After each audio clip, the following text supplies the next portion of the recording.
Who is the playoff dark horse in 2024?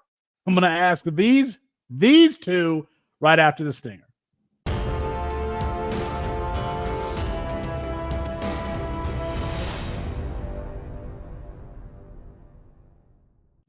It's Felix Sharpe, Nicholas Ian Allen, and Chris Moxley for CampusToCant.com. We appreciate your support. You guys got us to 3,000 subscribers really quickly. We're now trying to get to 4,000 before the NFL draft. So do me a favor, hit that like button and subscribe to the channel. We're trying to push the Campus to Canton fantasy football format that incorporates college and NFL players. And so if you want more information, you can click the link in the description box. Gentlemen, in 2024, we're going to have a 12-team playoff. I'm pumped to see this, especially with the new conferences. The Big Ten, the SEC, the Big 12 all look completely different in 2024. Nicholas Ian Allen, let's start with you. Give us your 2024 playoff dark horse. I'm going to change things up a little bit. We're going to do a 9-team draft. You've got 10 seconds per pick. I'll take the first pick. 3 teams apiece. I'm going with Iowa. You next, and then we'll break them down after we're done with the draft. Arizona. Kansas State. Snake draft. You're up again. Memphis. Oh, it's back to me. 5,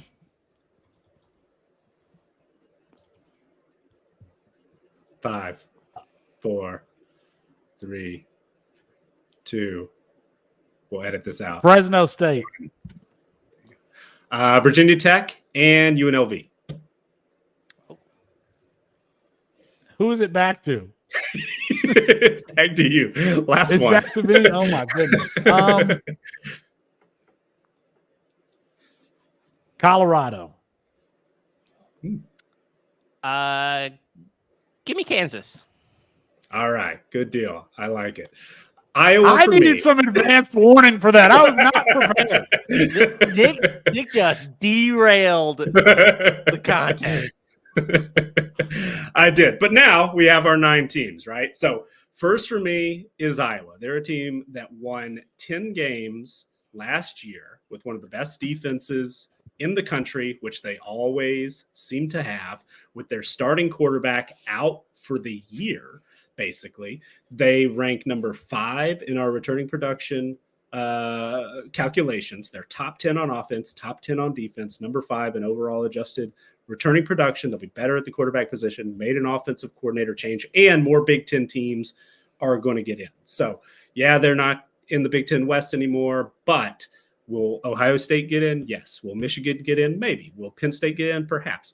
Iowa is absolutely in the mix to be that second or third Big Ten team that could sneak in with a 10-2, 9-3 type record.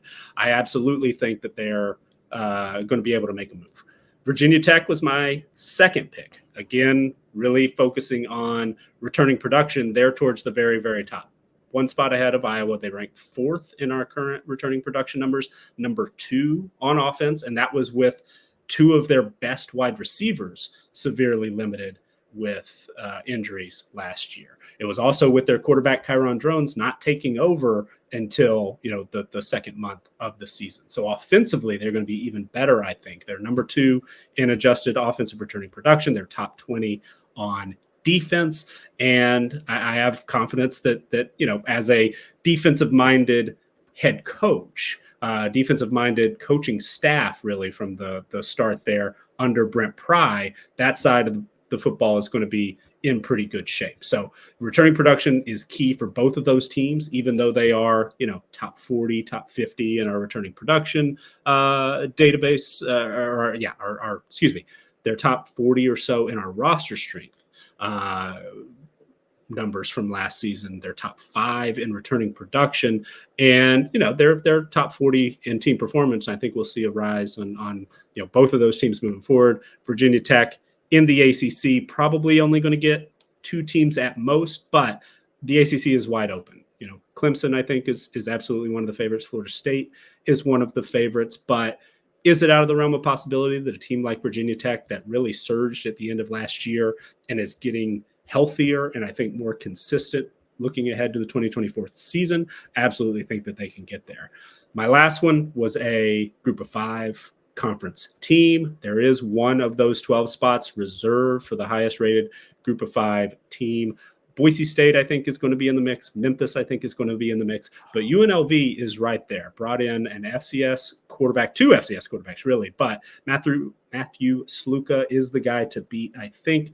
Transfer from Holy Cross. Perfect fit if UNLV is able to fend off UCLA for Brennan Marion and as the offensive play caller. If we can survive the next week or so on that, I think UCLA is in a really, really good position to challenge in the group of 5. I think there's Boise State's top competition in the Mountain West. I think that Memphis, though they are probably going to be our highest rated team in our CFB Winning Edge team strength power ratings, looking ahead to 2024, I think the road is just a little bit tougher for them to go through the AAC. I think that UNLV has a path to, even though they play 3 Power 5 opponents, perhaps that could work in their favor, but that includes Houston, Kansas, and my mind just went blank on the third, but they're all winnable games. So I think that UNLV is definitely a double-digit potential type team. If they end up winning the Mountain West, being that highest-rated group of 5 team, I think that they're going to be a really, really interesting playoff contender as well. If you want to get your hands on the 2024 returning production data, you can go to campustocanton.com. It is available there and we will have depth charts available, team profiles for your betting needs, for your college fantasy needs. If you are producing college football content, you want to have access to that information. Chris Moxley, do you have a dark horse for 2024? And hopefully it comes without a pop quiz.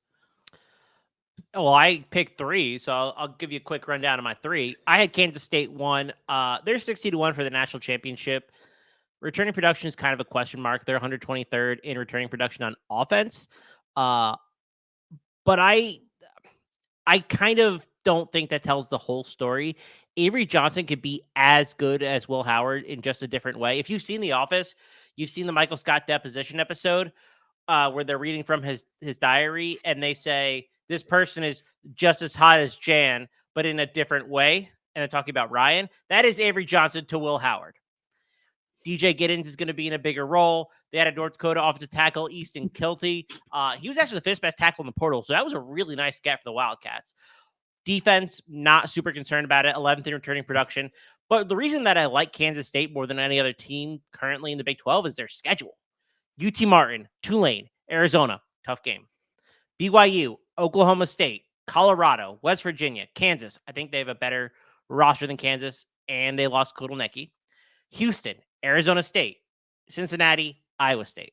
I think that's a pretty good schedule, and you avoid Utah and Texas Tech, and you get Kansas and Arizona at home, which I think are 2 huge aspects of backing Kansas State here. The second team, which I kind of waffled on, honestly, because this is a little bit deeper, but Memphis, they're 45th in returning production. They keep Seth Hennigan. They add Mario Anderson. They keep Sutton Smith at running back. Rock Taylor and Demir Blankumsey return. Blankumsey kind of caught fire at the end of the year, transferring in from Toledo. But they also bring in 2 really quality offensive linemen, despite losing a couple guys to the draft, to the portal. Trent Holler from ECU. He's one of the best in the AAC. And Kadrell Lewis, who, like Holler, was one of the best in his conference at Louisiana Monroe. I mean, those are 2 really quality depth pieces that I think they're getting that are stepping up in class.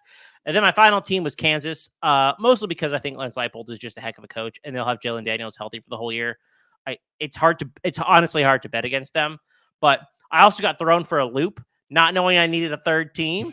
So I don't have quite as much information on them, but I do think just backing Lance Leipold in a weak conference is not a bad move. You heard ours. You can let us know yours in the comments. Go ahead and like that video. Subscribe to the channel. Peace.